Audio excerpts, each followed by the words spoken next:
New red, white, and blue paintings. This month's slow and simple. See you at Devil's. That's great. Action sales array, of course. Sales out modern air and moisture, indoors and out. For the toughest jobs on Good planet evening. Earth. I hope that you're having a fantastic evening so far. You are just in time for TV 47 weekend. We've got a lot lined up for you today. Remember, you can interact with us at TV 47 Kenya across all social media platforms.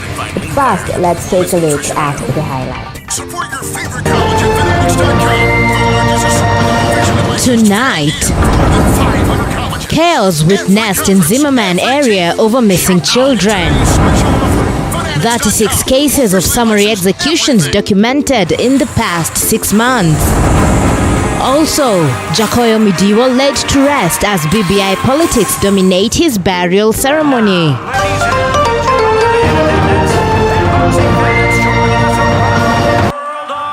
Welcome to the broadcast. Our sign language interpreter is Anne Wairimu. I am Muthoni Minor. Starting off, posters and flyers announcing missing children continue to dominate the walls, gates and electricity posts in Zimmerman area here in Nairobi. These as the numbers of missing children continue to swell. And Zainab Mohammed reports angry residents today took matters into their own hands and seriously injured 4 people who were found with a child in a car without proper identification, with police forced to intervene to calm the situation. At around midday, angry mob at Zimmerman area in Nairobi took matters into their own hands, seriously injuring 4 people who were found with a child in a car without proper identification. Tumejua huko Zimmerman ya kijana ukawa na gari nyekundu kapatikana hapa kidogo hapa Zimmerman. Hii kijiji yetu ya Zimmerman kidogo kauza mama haikugoga hiyo mama kumunguza ile na saguza guo juu kama ungekuwa amegongwa tujema mambo ingine. Sasa watu wakawa hapo kwa uliza nini na wakasimama, lakini wenye kwa gari kwenye kilikuwa kinaongoza walikuwa amekunywa pombe. Sasa kueleza macho akauliza kuna mtoto, akauliza mtoto na nani, hakuweza kusema. Baadaye sisi mama mtoto ametoka wapi, kwa kabla mama mtoto afike, mama akaa gari ikawa watu wamelimwa na gari zili ni aje ikae imeduka miwili kwa juu. Residents are on high alert following the rising numbers of missing children in the area. So far, more than 10 children are said to have disappeared without a trace. Kisa cha kuiba watoto huku Zimmerman kimepanda kwa hali ya juu, na tunataka serikali ituangalilie ni kwa nini watoto wanaibwa tu Zimmerman na wanapelekwa wapi, na tujue kwa nini polisi hawafanyi kazi yao ya kusaidia raia kupata hao watoto wameibiwa. With each passing day, parents of missing children struggling to come to terms with their disappearance. James Mwangi, one of the parents whose child is missing, says efforts to find their 3-year-old boy has borne no fruits despite police investigations. Sikia kuna gari imeshikwa imefungiwa mahali ati iko na mtoto sijui ameibiwa. Wakati nilisikia hivyo nilikimbia haraka sana hapo. Juu nilikuwa nafikiria wangu wako hapo. Juu for sure mzazi lazima asikie uchungu. So mimi nilikuwa nimeenda kama mzazi. Juu hata wao wenye wanaiba watoto ningependa hata mimi kuwajua. Nijue venye hata wao mali wanapeleka watoto nijue. Ndio niende at least niangalie wangu kama hako. Zainab Mohammed, T47. Such a sad state of events going on there in Zimmerman. May the missing persons be found alive and well, and may justice be served. Now, ODM leader Raila Odinga has once again expressed confidence on the team of lawyers leading the appeal against the BBI judgment. According to Raila, the BBI reggae is just on a break and will be back soon. Speaking at the burial of former Member of Parliament Jakoyo Midiwo, Raila has cautioned the BBI opponents against celebrating. Meanwhile, the burial was attended by a mammoth crowd with little regard for the COVID-19 containment measures despite a spike in the numbers. Former game member of parliament Jacoyo Midiwo has been buried at his Akala home in Siaya County, a burial which was attended by hundreds of people, if not thousands, despite a spike in COVID-19 numbers in the region. ODM boss Raila Odinga, who was in attendance, expressed his confidence in his lawyers who appealed against the High Court ruling which pronounced BBI process null and void. Raila says the BBI is just on a break and not dead as alleged by opponents of BBI, warning them against premature celebrations. Now you all know what happened. BBI matter is in the courts.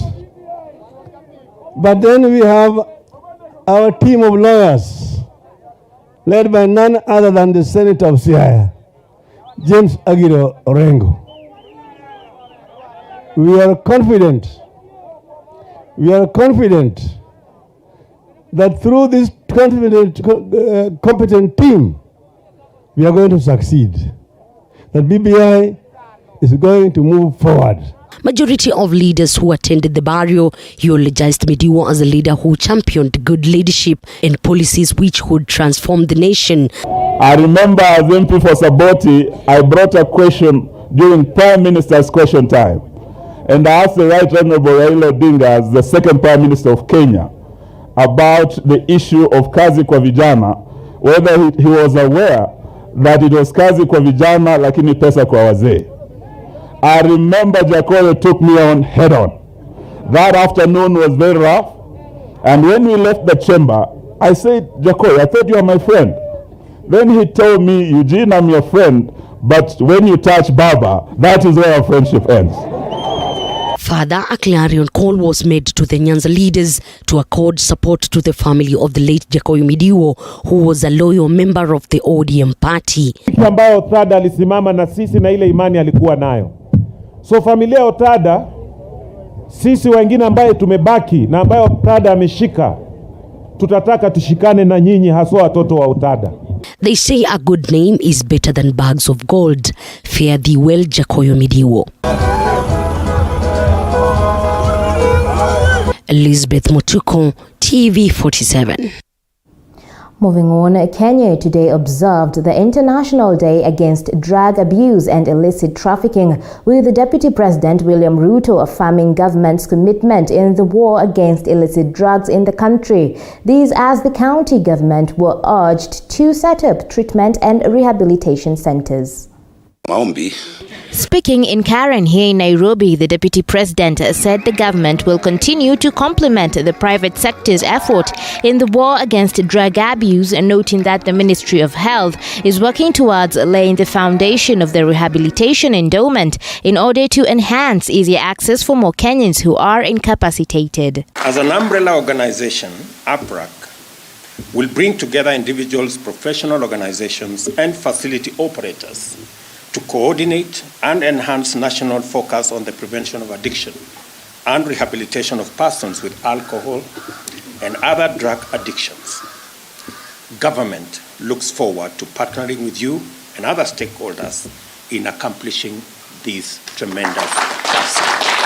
The Deputy President at the same time revealed that the government is looking into possibility of subsidizing rehabilitation costs to ensure patients access these services. It is therefore appropriate to engage in discussions about how government can complement these efforts in order to expand the reach of these services and scale up their efficacy, including the possibility of subsidizing costs, which remains prohibitive for a substantial proportion of needy cases. Meanwhile, Addictions Prevention and Rehabilitation Association of Kenya has urged schools to come up with proper mechanism to protect the children against accessing illicit drugs. According to the association, the family setup should be the first line of treatment to ensure the children did not get exposed to illicit drugs. And things on the ground that the availability of drugs is real. Many types of drugs are there. We are also aware with our youth, there's a lot of rumors going on around what some drugs do for them. Marijuana is medicinal, it makes you sharp, you become a better player, so many things are down there. So unless we start from the beginning, where we are saying the family is the first line of treatment, of defense, so that the child does not get into addiction, the family. Elsewhere, Interior Principal Secretary Dr. Karanja Kifisho has urged county governments to step up the fight against drug abuse by putting up treatment and rehabilitation centers in their counties.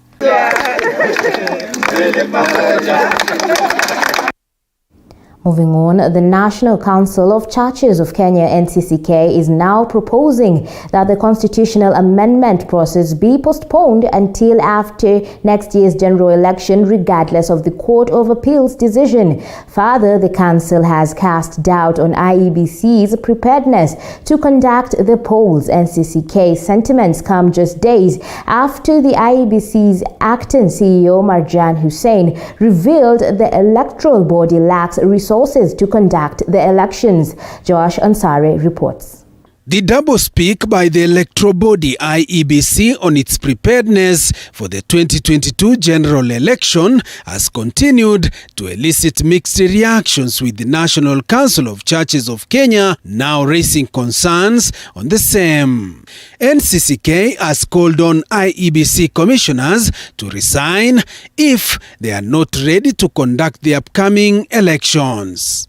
We remind the chairman, the CEO, that we as Kenyans have tasked them to manage elections in Kenya, and they need to execute that mandate or resign. This comes just days after the IEBC acting CEO Marjan Hussein said the commission is facing logistical challenges in conducting boundaries delimitations ahead of the general election. When you look at the competing resources, the human resource that is going to be used, the challenges in terms of financing, Mr. Chairman, I don't see it feasible that we'll be able to do boundaries now and complete it and use the same in the general election. The men of the cloth insisting that referendum should be conducted after 2022 general elections. We, however, find that the country is not in a position to hold both a referendum and the general elections within 1 year. We therefore advise that regardless of the decision of the Court of Appeal, it is essential that the Constitution amendment process is postponed until after the 2022 general election. The clergy at the same time urged the youth to channel their energy towards meaningful development and shun politicians who want to use them for political gains. Our sons and daughters, please refuse to be used to engage in violence before, during, or after the elections. Refuse, please, to do anyone's dirty work. Always remember that you'll be given a few shillings to kill others, yet the person you fight for will not even come to bail you out of the police station when the law catches up with you. Elsewhere, Budalangi MP Raphael Wanjala says leaders eyeing MP and MCA positions should not be compelled to have a degree as a requirement, saying education and leadership are two different matters. Mambo ya degree ni muhimu, tunataka watoto wetu wasome, lakini kila mtoto atakuwa anasomea kitu yake. Ikifika kwa uongozi ni watu wanachagua, ni kitu ya kuchaguana, si kitu na degree. Hakuna mtihani tunaenda kukaa kufanya. Mtihani ni wananchi, kuongea na wananchi, na tunasimama na watu wako na PhD na tunawashinda tu. Josh Onsare, TV 47. Thank you, Josh Ansari, for that report. Now we're yet to take a short break, but we will be right back with an introspective interview, as today marks the International Day in support of victims of torture. That interview is coming right back in a few. Do stay with us. Coming up, Henry Oyu elected and opposed as new NAT Secretary General.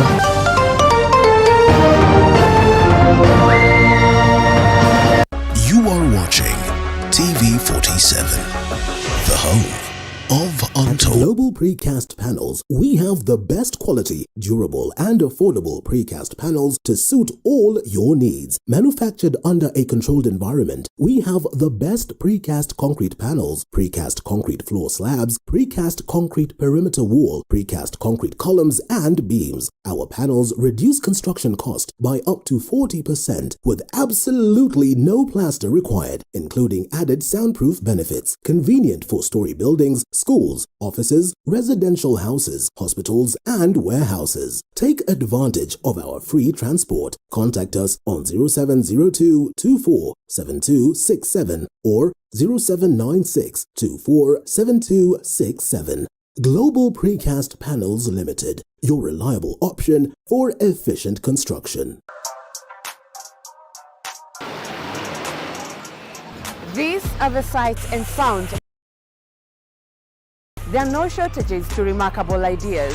What's missing is the will to execute them. You need to stay relevant. If you don't, you're going to fade off.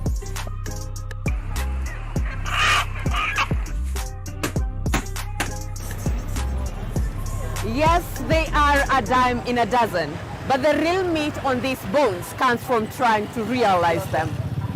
You just need to perfect anything. If it's drawing, if it's music, pursue it 100% because it's something that is giving back. Join me, Violet Njoki, as I tell you the stories of these executed ideas, because yours could be next. Mondays, 7:30 p.m. Now that's hitting the right notes. When life gets boring, we bring out our play. You see, playfulness is in our DNA. It's in the way we move and laugh. It's in the way we walk, the way we rock, and how we just don't stop. You feel me? We add color to everything, to every day and every dish, because the world needs our crazy. We're the different flavors that make life more exciting. We're the ones who add color to every moment. Fanta, color every moment. Well, the speaker is neither here nor there. I should have done my outro from here. Yeah, no.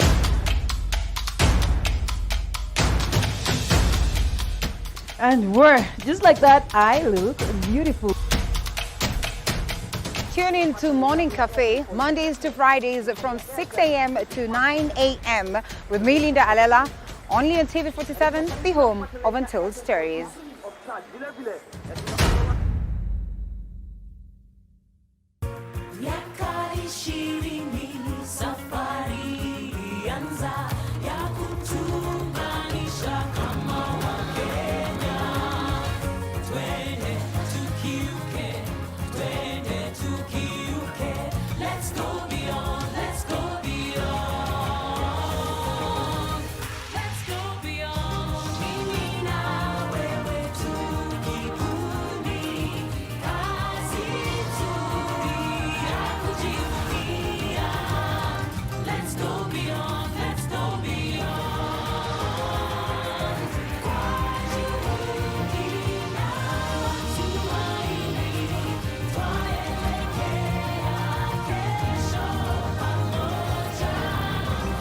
You are watching TV47, the home of Untold Stories.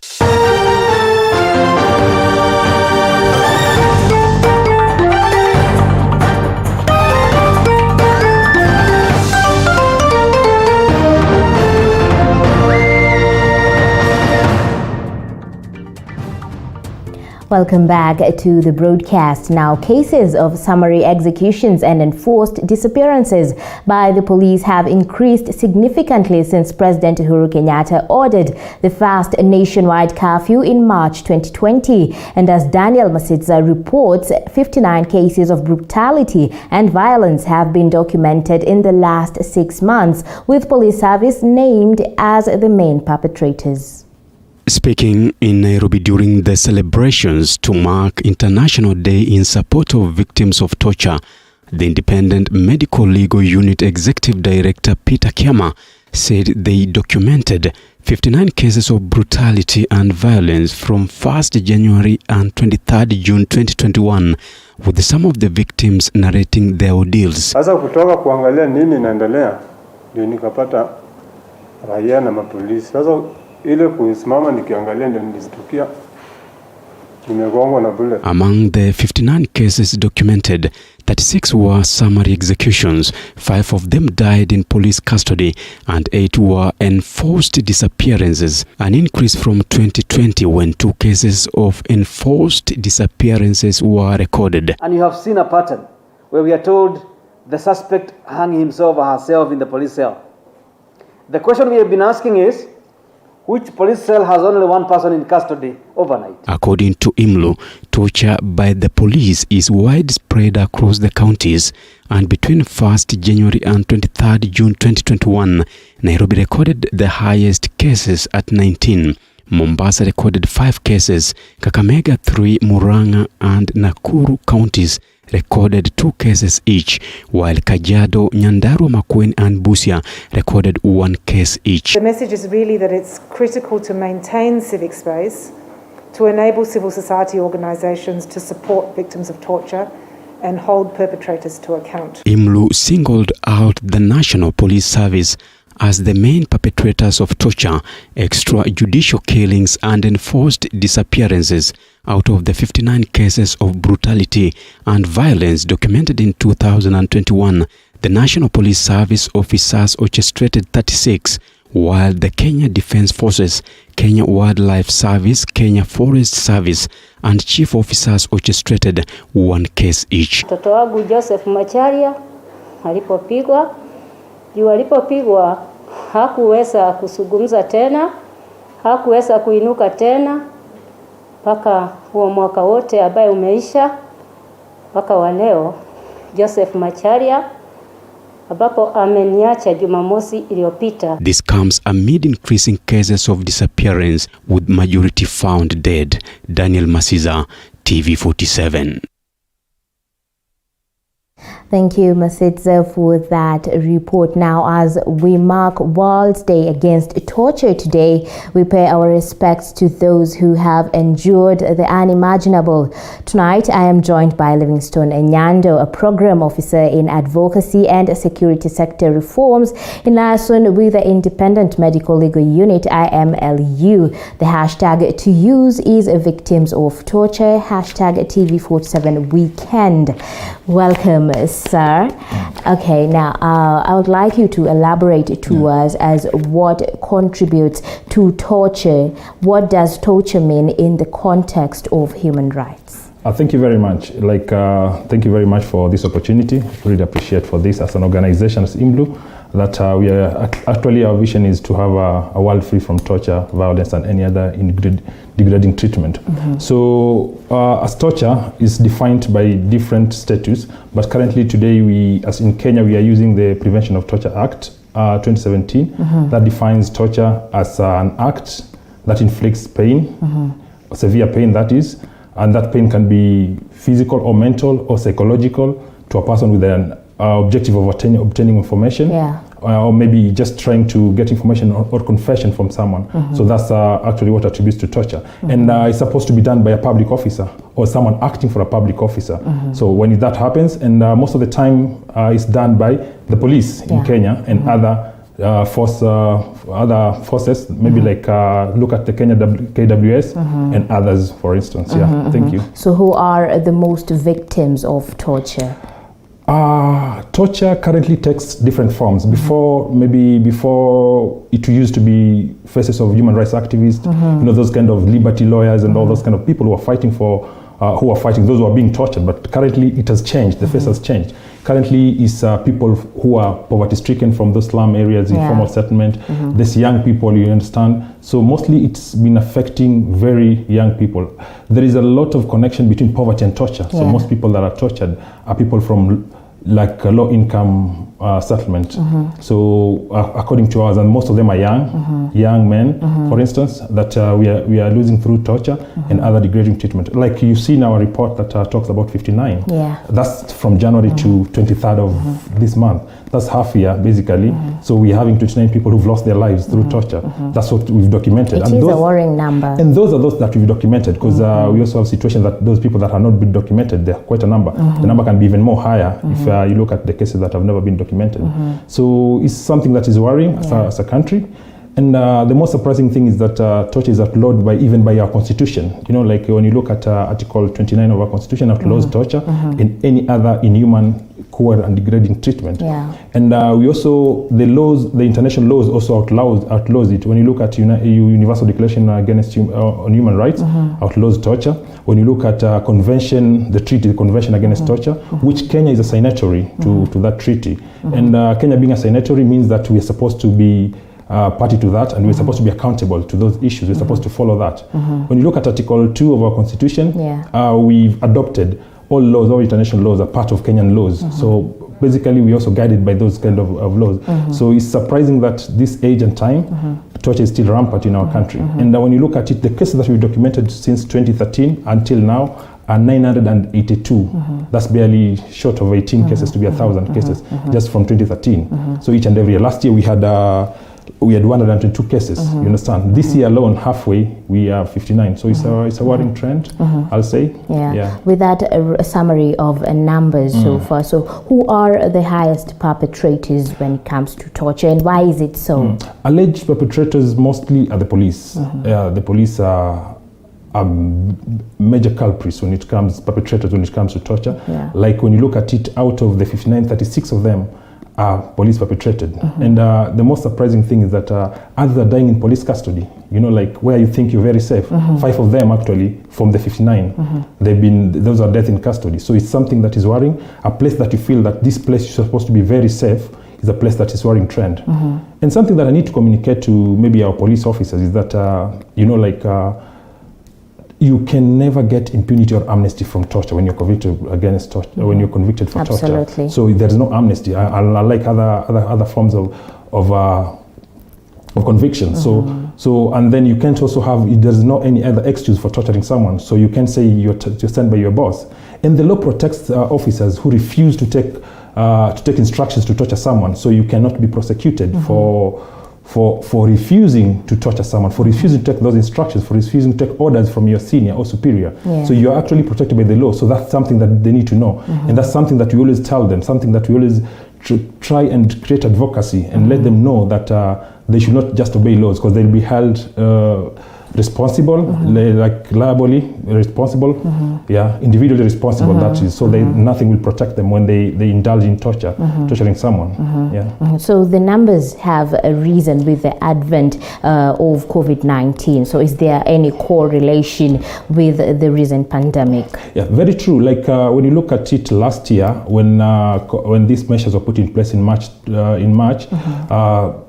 by the President of Kenya, the challenge was that the first 10 days, we reported 6 deaths out of measures put in place to curb COVID. So the first 6 people who died did not die from COVID. They died out of measures that police were using to enforce COVID. So at the end of the day, we lost people as we tried to protect them.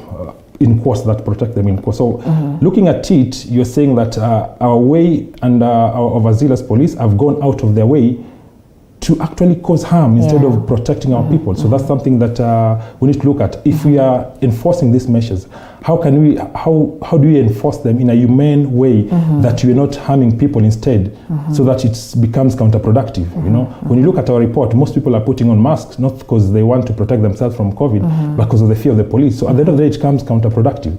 We're not actually educating people why they need to put on masks. We're actually beating them to put on masks, which should not be the case. We're actually torturing them and hurting them at the end of the day. And in the process, we lose life. In the process, the government spends more on hospitalization of this kind of people, because we have so many people who've suffered from that, the victims. So 59 are the people who've died, but still we have bigger numbers who've suffered, who still continue to suffer. And it's painful when you look at a mother there, for instance, crying about the son that is looking forward to assist that. When you look at the cry, like today we are seeing people breaking down when we brought those victims to give their testimony. It's something that is hurting, heart-rending, something that you look at it and then you say, wow, this is not our country, this is not Kenya. You know, like this many years after independence, you don't expect that thing to happen.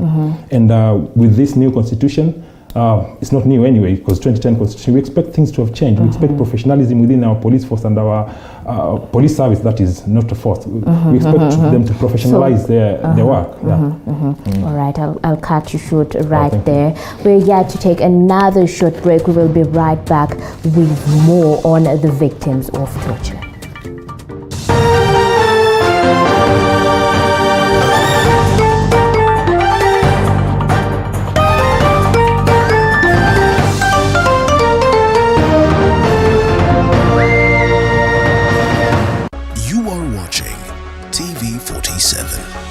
The Home of Untold Stories.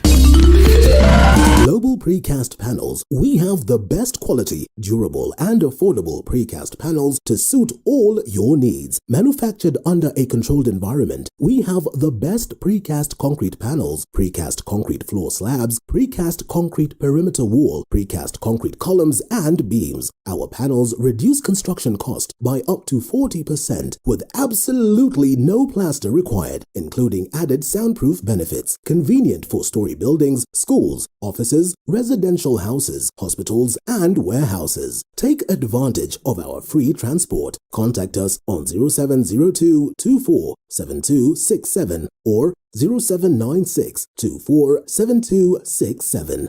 Global Precast Panels Limited, your reliable option for efficient construction. These are the sights and sounds of a working nation. There are no shortages to remarkable ideas. What's missing is the will to execute them. You need to stay relevant. If you don't, you're going to fade off.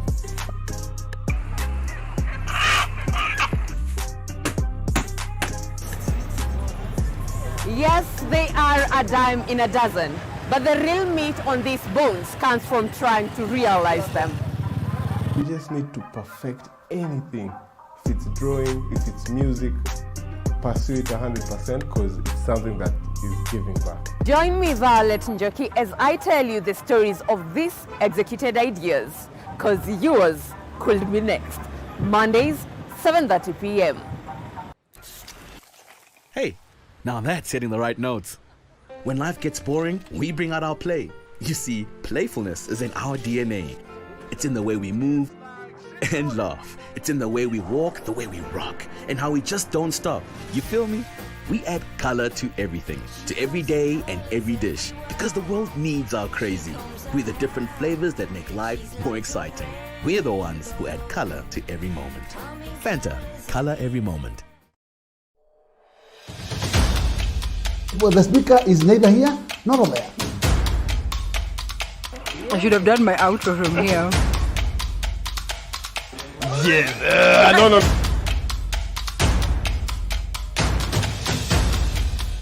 And we're just like Untold that. Stories.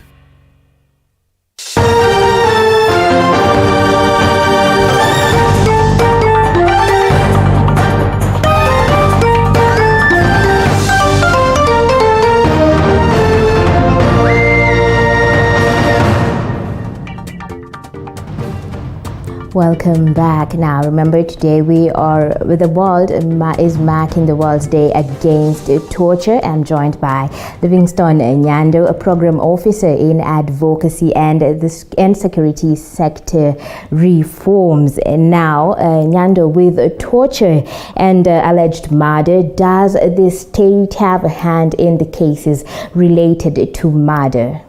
The state is to blame because, the work of the state is to protect lives and property. That's the work of the government, any government in place. If a government fails to protect lives and property, then it has no business being in place, in the first place. So they're supposed to make sure that no death occurs at the end of the day.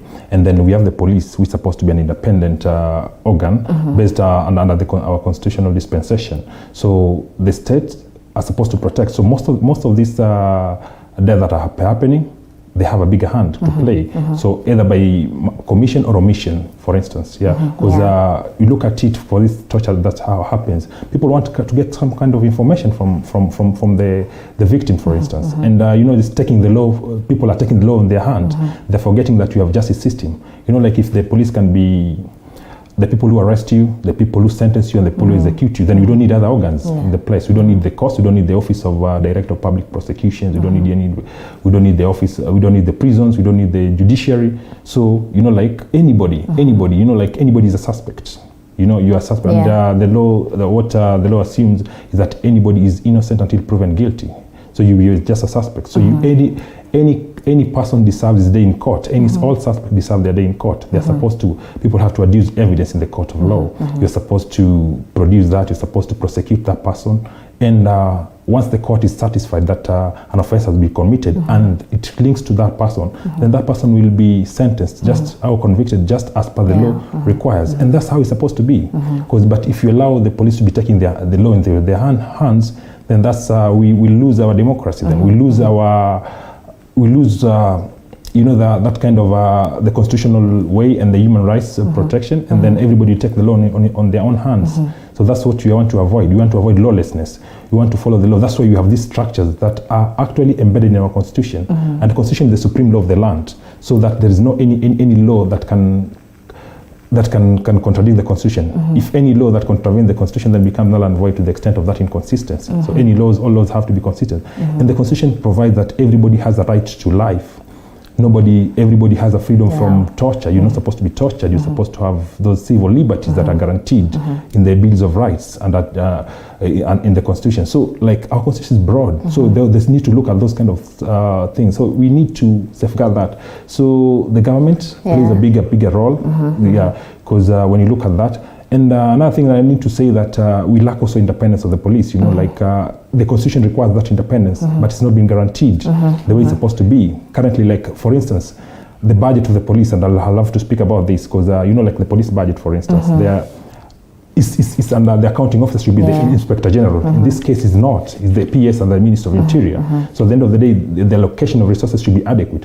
So as much as we condemn the police, so we also there's another end that we look at it on this other end. How are you going to be able to support them? So the state also, in providing that independence of the police is very important, very key, so that they ensure that this doesn't happen.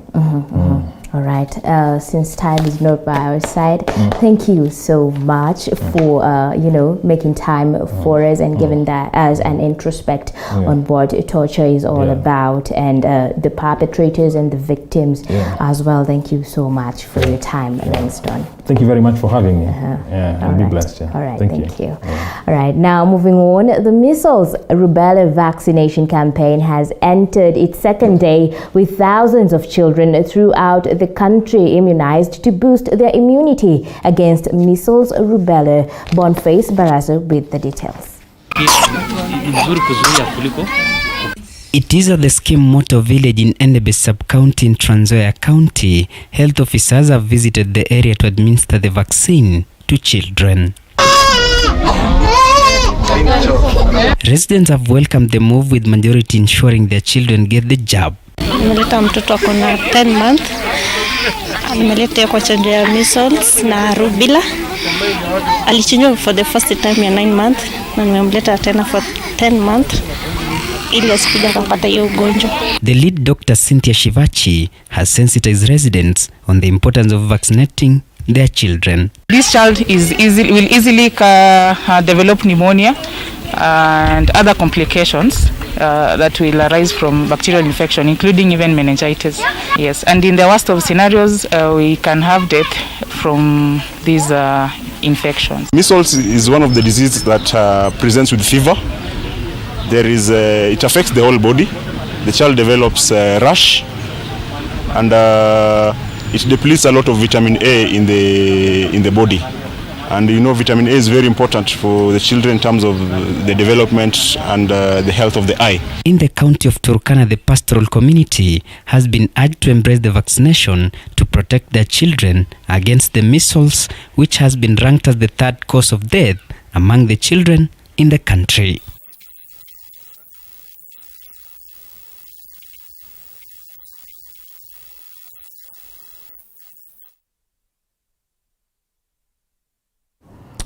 Thank you, Boniface Barasa, for that report. Now, moving on, Henry Collins Oyu is the Kenya National Union of Teachers' new Secretary General following elections that were conducted today after the watch of a Labour office. The election coming a day after NAT's former Secretary General Wilson Sossion resigned from office. Our reporter, Andrin Kilemi, was present during the elections and has filed the following report. Heavy presence was witnessed during the Kenya National Union of Teachers national election. The election brought together over 1,600 delegates from various parts of the country. This is a day teachers have really looked for, to have a total change in the leadership of this great union at the top. Various leaders who vied for national positions seemingly had a smooth ride, as most of them were elected unopposed. National chairman of the union, Henry Collins Oyu, automatically taking over the Secretary General position after his predecessor Wilson Sossion resigned a day to the election. Oyu becomes the 7th person to serve as NAT Secretary General and will hold office for the next 5 years. Na jambo muhimu ambalo linatendeka leo ni kuwa walimu wanaenda kuleta ofisi mpya ambayo itaendesha mambo ya chama kwa miaka 5 ijayo, na ile confidence ambao walimu wameonyesha ni kuwa wamepewa uhuru wa kuchagua viongozi. NAT has experienced major setbacks. Most of its branch offices have been closed, even as various branch secretaries went for close to 2 years without salaries. This union is on its deathbed. A membership of over 200,000, shrinking to 15,000. A paltry 12 million from a union dues collection of 141 million. The ongoing TSC NAT face-off now seemingly coming to an end, with the new leadership saying it is open to working with its employer TSC. I want to declare that the union is not at war with the government. The union is not at war with the employer. In today's election, 5 candidates were elected unopposed. They include National Chairperson Patrick Karinga, Secretary General Henry Oyu, Deputy Secretary General Hesbon Otieno, National Treasurer James Muo Ndiku, and Deputy Treasurer Ali Abdi. Wilson Sosion's exit and today's election marks a new era at the helm of a union that has been a thorn in the back of the government. Andrin Kilemi, TV 47. Moving on, President Uhuru Kenyatta has today unveiled 10 billion shillings Kenya Marine Fisheries Socio-Economic Development Project that is aimed at uplifting the income of fishing communities along the Kenyan coast. The initiative, which is supported by the World Bank, is expected to create 60,000 new jobs in the fishing sector over the next decade, with 5 coastal counties said to benefit. Our reporter Petronila Goren with the details. Speaking in Mombasa Saturday, the president said the project was among the many initiatives the government is implementing across the country and will create job opportunities, increase tax revenues and sustainably improve livelihoods in the counties of Kwale, Mombasa, Kilifi, Tana River and Lamu. Huu ni mradi mimi naamini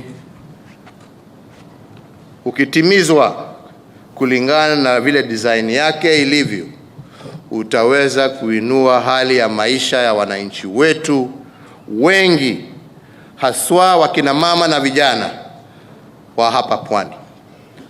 Hii itatusaidia, huu mradi utatusaidia kuhakikisha pia ya kwamba tumepambana na umaskini, sio kwa kupatia wananchi wetu samaki, lakini kwa kuwafundisha njia za kutega ndio wajitegemee wenyewe na waweze kujisimamia wenyewe. The president further stated that should the project be fully implemented and commercialized, it will ensure the landing of 300,000 metric tons of fish annually and in turn create at least 60,000 jobs over the next 10 years, hence contributing to sustainable exploitation of marine resources. When successfully completed, we expect this project to contribute to sustainable exploitation of Kenya's maritime fisheries. And I believe that this will represent a new dawn in the development of the coastal region and it will be a key pillar in our administration's job and wealth creation agenda. Governors from the coastal region have lauded the project, saying it will improve the livelihoods of fishing communities and spur growth of related industries in the region, while calling for investments and policy reforms to ensure more people benefit from the project. Sasa hivi samaki akivuliwa katika ufuo wa taifa letu ni mpaka alete wapi? Kwetu. So that our young people can be employed, value add and export ikiwezekana. Si namna hiyo? So Your Excellency, we want to keep the conversation going. Obviously, policy matters must be reviewed over the period. But I can tell you, and my colleagues, what they concur with me, that we are willing, even at county governments, to complement whatever is being done so that watu wetu wapate manufaa. The project is part of the government's post-COVID-19 recovery efforts to sustainable utilization of Kenya's marine fisheries resources. Patronila Goren, TV47 in Mombasa County. Moving on, a section of women leaders from Central Region have maintained that the ruling Jubilee Party is the party to watch for in the larger Mount Kenya region in the 2022 elections. Led by former Nairobi Assembly Speaker Beatrice Elachi, the women leaders urged Kiambaa residents not to be shaken by the recent party defection, saying the Jubilee Party remains united behind President Uhuru Kenyatta ahead of the 2022 polls.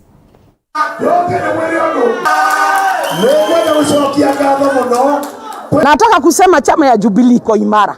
Kama haiko imara, wengi hawa unasikia wakipiga mdomo wangekuwa wametoka.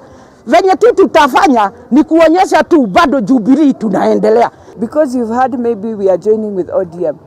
And if ODM tomorrow goes to the other party, what will you do? Defect again? It means hauna msimamo. Unabahatisha. Unasema ground iko hivi. Ground inaendanga na venye wewe utawaambia. Yule yoyote hatosheleki kwa chama cha Jubilee. Huu ndio wakati wake mzuri kujitoa. Na si kujitoa tu aende hapo ajifiche.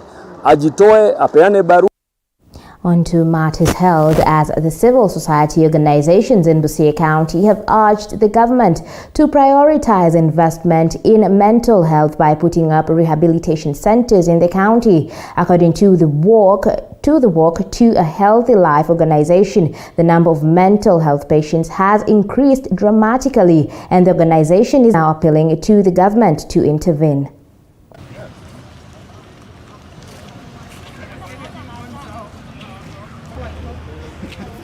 These rehabilitation centers, counseling centers, are developed within this county so that we guide people through their depressions, we guide people through their difficult times, which has resulted into a lot of depression and suicide in our society. Ni vizuri sana tuwe na rehabilitation centers. In Western Province hatuna any rehabilitation center, na hata hapa Busia hatuna. Kwa hivyo kuna umuhimu sana ya sisi kuweka resources zetu pamoja ili tuweze kuestablish rehabilitation center na tuwe na counselors on call 24 hours. There is a